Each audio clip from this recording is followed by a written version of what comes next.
Pues así las cosas, muy agitadas, muy movidas en los Estados Unidos. No resiste más Joe Biden. Después de mucha presión, se baja a través de una carta, lo anuncia ayer y todos los reflectores apuntan ahora a Kamala Harris, que será, si nada extraordinario sucede, la candidata demócrata a la presidencia, con quien se va a encontrar Donald Trump. Luis Miguel González. Luis Miguel, ¿cómo estás? Buenas noches, encantado de estar acá. Buenas noches, Alberto Beñé. Manuel, Luis Miguel, Jorge, qué gusto. Muy buenas noches, Jorge Fernández Menéndez. Jorge, ¿cómo estás? Alberto, un placer como siempre. Pues acabó para Biden, se veía venir, tampoco es que sea una gran sorpresa, no estaba en sus cabales, no se veía bien físicamente, cognitivamente.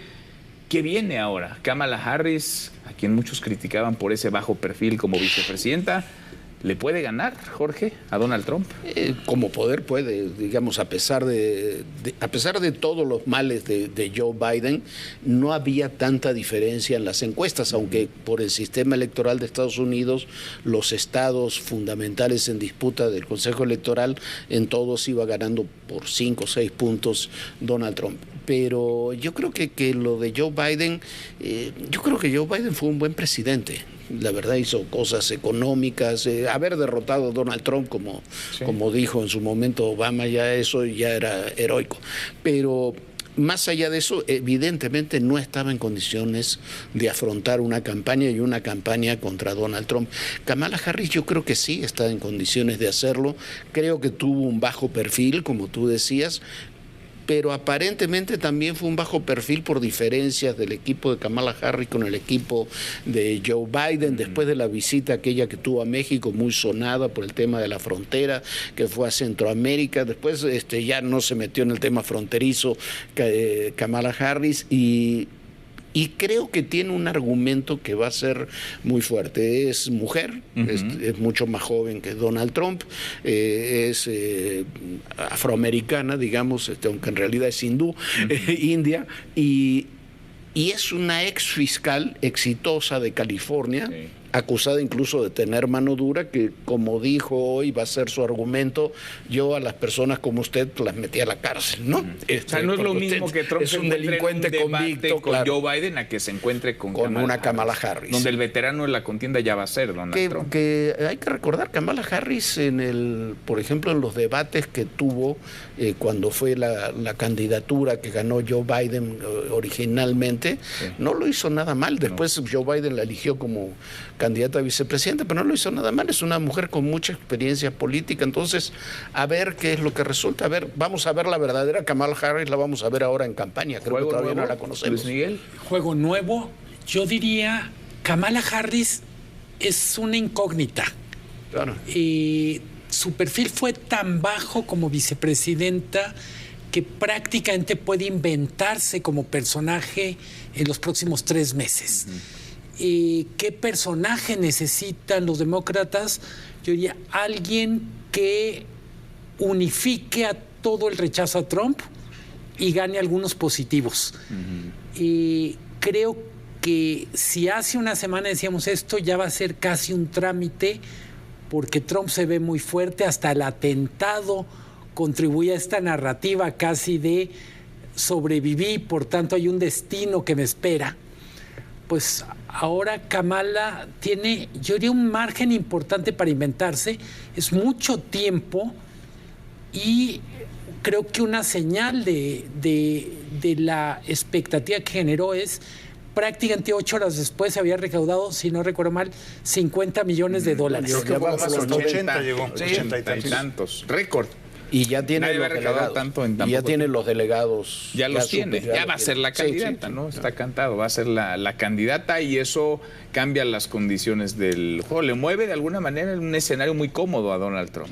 Las cambia porque aunque la declinación de Biden llegó tarde, después de haber hecho un buen gobierno, coincido, no solamente en el frente económico, sino también en la política exterior de Estados Unidos, que retomó el liderazgo en Occidente, volvió a colocarse al centro de la OTAN, recuperó los tratados de París en materia ambiental. Es decir, me parece que el saldo es muy positivo, y lo dijo Kamala Harris hoy mismo. Hay un legado muy positivo de este gobierno. Creo además que estas condiciones muy suyas le permiten, como dice Luis Miguel, reinventarse o mostrarse como lo que es, porque no sabemos bien a bien quién sea, pero con atributos muy importantes, porque buena parte del electorado antitrumpista no quería votar por Biden, dadas sus condiciones físicas. Los segmentos jóvenes del electorado ya no estaban ahí.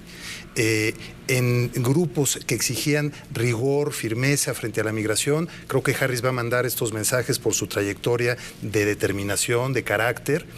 Y además, retomo lo que dice Jorge, me parece muy importante. En las encuestas nacionales no se habían separado tanto Trump y Biden. Kamala aparecía ya más competitiva que Biden frente a Trump. Pero aquí la clave va a estar en los llamados swing states, que son estos que ninguno de los dos partidos tiene asegurado. Digamos, por poner un extremo, California los demócratas, Texas los republicanos, y de donde puede venir la fórmula que acompañe a Kamala para la vicepresidencia. Un poco, digamos, la fórmula de Trump se recargó en esos estados, ¿no? Trataba de hablarle a esos estados. Y con una ventaja, que la llegada de Vance con Trump radicaliza aún más el discurso republicano. Y creo que una fórmula centrista, moderada, liberal, puede atraer a mucho electorado que ya no estaba con los Kamala tendría demócratas. que escoger a alguien que estuviera un poco más cargado hacia el centro, porque ella es vista como alguien muy cargada, digamos, hacia se habla del gobernador Shapiro, ¿no? Que es un hombre que es de Kentucky, si no me equivoco, que ha ganado su estado, que es un estado típicamente republicano, y lo ha ganado y ha tenido su reelección. Luego tiene un índice de aceptación alto, que es un hombre, un demócrata moderado, digamos. Entonces tiene posibilidades, y con Vance se ha radicalizado Trump. El moderado es Trump. Imagínate. Entonces, ¿cómo va a estar? Entonces ahí creo que tienen una oportunidad, y va a ser interesante también el tema de la relación con México, porque ya vimos lo vimos el sábado con las declaraciones de Trump, no lo del IQ, lo que me parece más grave es lo otro del fentanilo. Sí, porque lo del IQ no iba la verdad, no iba dirigido a Marcelo, que se puso. Tú lo ponías, reaccionaron todos y no iba dirigido. Todos no se pusieron el saco. Mensaje. Un asunto de comprensión de lectura. Sí. Y yo, cuando decimos o hacemos el balance de la presidencia de Biden, yo enfatizaría, fue un buen presidente para México. Cuando dicen, bueno, es que a México le fue bien con Trump, yo diría, le fue bien a pesar de Trump y no gracias a Trump. Hay que recordar, con Trump desapareció la idea de Norteamérica como región. Trump decía, yo quiero 2 relaciones bilaterales, una con México y otra con Canadá. Sí. A mí no me estén mareando con que existe algo que se llama América del Norte. Mucho de esta narrativa que nos permite, por ejemplo, ahora soñar con el nearshoring, nace con Biden, no es de Trump. Bueno, Trump parece dispuesto a destruir esto del nearshoring. Cuando menos a meterlo a cirugía reconstructiva. Sí. Entonces, porque él dice que vengan y arman acá los autos, ¿no? Es que si los arman afuera, les vamos a cobrar por armarlos fuera. Hay que recordar que antes de que Biden optara por este modelo de nearshoring, etcétera, en Estados Unidos la discusión tenía una palabreja que era reshoring, que era tráetelo a territorio americano. Tenemos una parte de nuestro territorio, decían los republicanos, que está muy subdesarrollada y que le vendría muy bien tener estas inversiones. Entonces yo diría, a la hora de valorar la presidencia de Biden, si alguien tendría que tener una calificación muy positiva, es México, el gobierno mexicano. Se encontró una interlocución moderada. Hay que recordar una de las primeras frases de Biden frente al gobierno mexicano, cuando hay un malentendido con López Obrador, dice, creo que valorarán que hay una voz sensata a este lado. Y yo creo que si, vamos a decir, si llegara Trump, vamos a extrañar esta voz sensata. A pesar de las deportaciones y otros temas, fue un buen aliado de México en temas delicados. Ahora, esos temas tendrían que aparecer en la campaña. Ya hemos visto dónde está la posición de Donald Trump, de Biden, digamos, de la fórmula Biden-Kamala Harris. Tenemos lo que han hecho a lo largo, digamos, de estos últimos 3 años y medio, pero antes hay que ganar la elección. Lo que ha pasado en estos últimos 10 días, pues ha sido, ya todo es histórico e inédito a estas alturas del partido, porque vamos contando una historia que parece sacada de una película. Pero, a ver, un atentado contra Donald Trump. entiendo, mataron a quien atacó, pero también al responsable del servicio secreto de ese operativo, digamos, el día del mitin en Pensilvania, está muerto ya. La titular del servicio secreto reconoce que hubo fallas, pero no da mayores argumentos. De pronto se cae la candidatura de Joe Biden, surge la de una mujer, la de Kamala Harris. Todo esto en 10 días. ¿Dónde está la narrativa? Porque es muy fácil perderse. Es decir, ¿quién tiene el control? Hoy de pronto parecía que lo tenía Trump, ahora parece que ya lo tiene Kamala Harris. No, pero mira, yo creo que vamos a vivir 4 meses con esas características. Hoy leía a alguien, un filósofo, no recuerdo el nombre, en el New York Times, que decía, citaba a Maquiavelo con esto y decía, bueno, también es un tema de suerte. Si hubiera sido el atentado después de que si Biden hubiera renunciado antes del atentado, la nota se lo hubiera llevado el atentado. Ahora se lo lleva ya el atentado, ya se olvidó. O sea, la nota del atentado duró una semana, ¿no? Entonces, claro, es cierto. Y en este punto creo que la agenda bilateral con México no cambia. Tiene 3 temas eje: migración, tráfico de fentanilo y comercio. La estridencia y las formas, el grado de medidas al que lleguen hace la diferencia. Pero decía el secretario Ramírez de la O con razón, el desequilibrio en la balanza comercial de México con China es tremendo.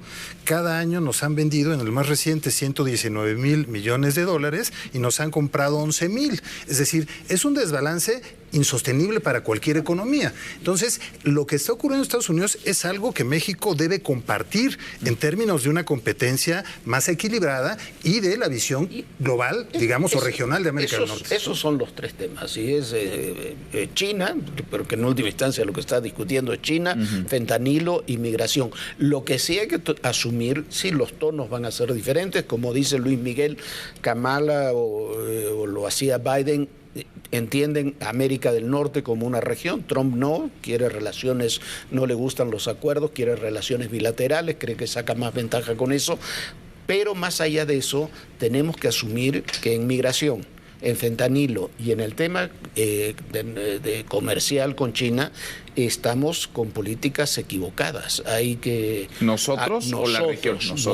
Nosotros hay que asumirlo como país y hay que tener también, para los aciertos que se tengan en esos temas, una presencia mucho mayor en Estados Unidos. El presidente López Obrador ha ido 1 vez o 2 veces a Estados Unidos, nunca ha hecho una gira por Estados Unidos, no tiene presencia en Estados Unidos. Claudia Sheinbaum vivió en Estados Unidos, conoce Estados Unidos, habla bien inglés, ha ido a Estados Unidos ahora ya fue en campaña y puede ir como presidenta, y hay que aprovechar, creo yo que hay que aprovechar más allá de las elecciones, desde el 1 de octubre hasta el 20 de enero que asuma el próximo mandatario o mandataria de los Estados Unidos, hay unos meses como para poder poner nuestra propia agenda en esos Pero tendría temas. que ser activo México entonces en el proceso electoral estadounidense. Es que hay que recordar, no solo está eligiendo presidente, está eligiendo Congreso. Sí. Y una de las críticas que se ha hecho, cuando menos los expertos en política estadounidense dicen, con frecuencia México cree que lo único que importa es lo que ocurre en la Casa Blanca. Y creo que una de las cosas, volviendo a la pregunta, ¿qué cambia con Kamala? Para muchos aspirantes a legisladores en Estados Unidos, pues ya la tenían perdida.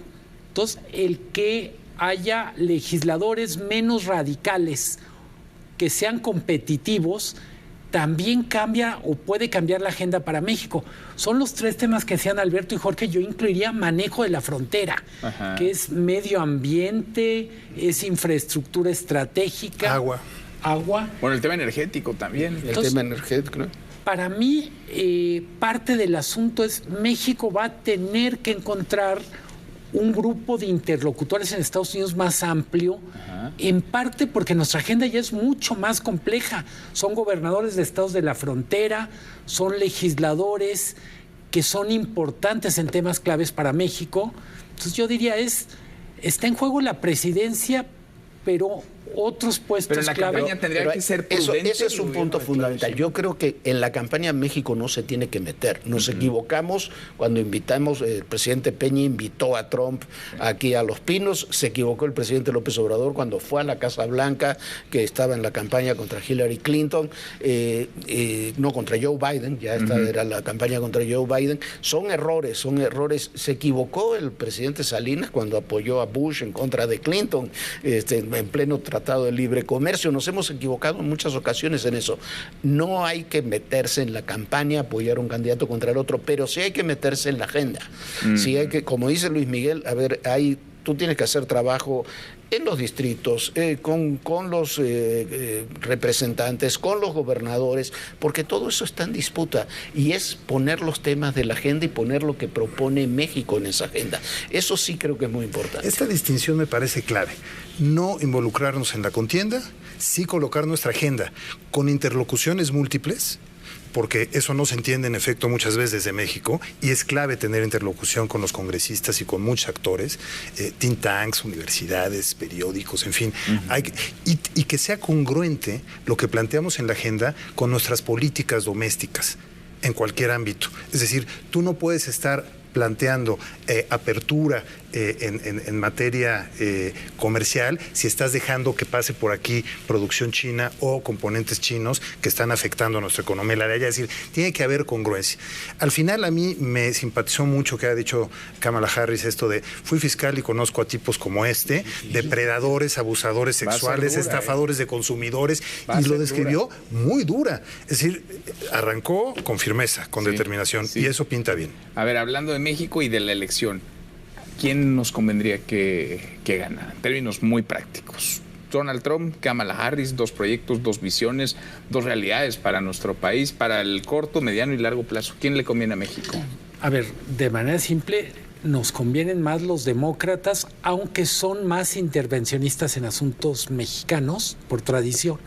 Pero también nos conviene que sea un Congreso donde haya más amigos de México o gente más empática con México. Entonces yo insistiría, tenemos que estar al pendiente de qué pasa con la Casa Blanca, pero también qué pasa con la Cámara de Representantes y el Senado. No, y sería, me imagino, un diálogo entre la presidenta Sheinbaum y la presidenta Harris, 2 mujeres más o menos de la misma edad, con formación, sería más sencillo que con Donald Trump. Pero yo insisto, yo creo que el próximo gobierno tiene que imponer su agenda y discutir en esos temas, aceptar los errores que se cometen, poner propuestas y tener una posición en ese sentido más ofensiva, gane Trump o gane Kamala Harris. Y ahora ya todo es histórico, pero la fotografía histórica de 2 presidentas. Claro, ¿no? y diría, si me permites, Manuel, que le conviene a México y le conviene al mundo que un populista, nacionalista, xenófobo como Trump no llegue a la presidencia de Estados Unidos por todo lo que implica a nivel global respecto a este proceso de debilitamiento de las democracias frente a los autoritarismos populistas. Me parece que es un tema también de orden global. Sin duda. Pues lo veremos. Juego nuevo, 4 meses para las elecciones en Estados Unidos. Luis Miguel, gracias, muchas gracias. Alberto, gracias, tendremos Jorge. para muchas mesas. Tenemos mesas para rato. Hasta mañana. Pásale.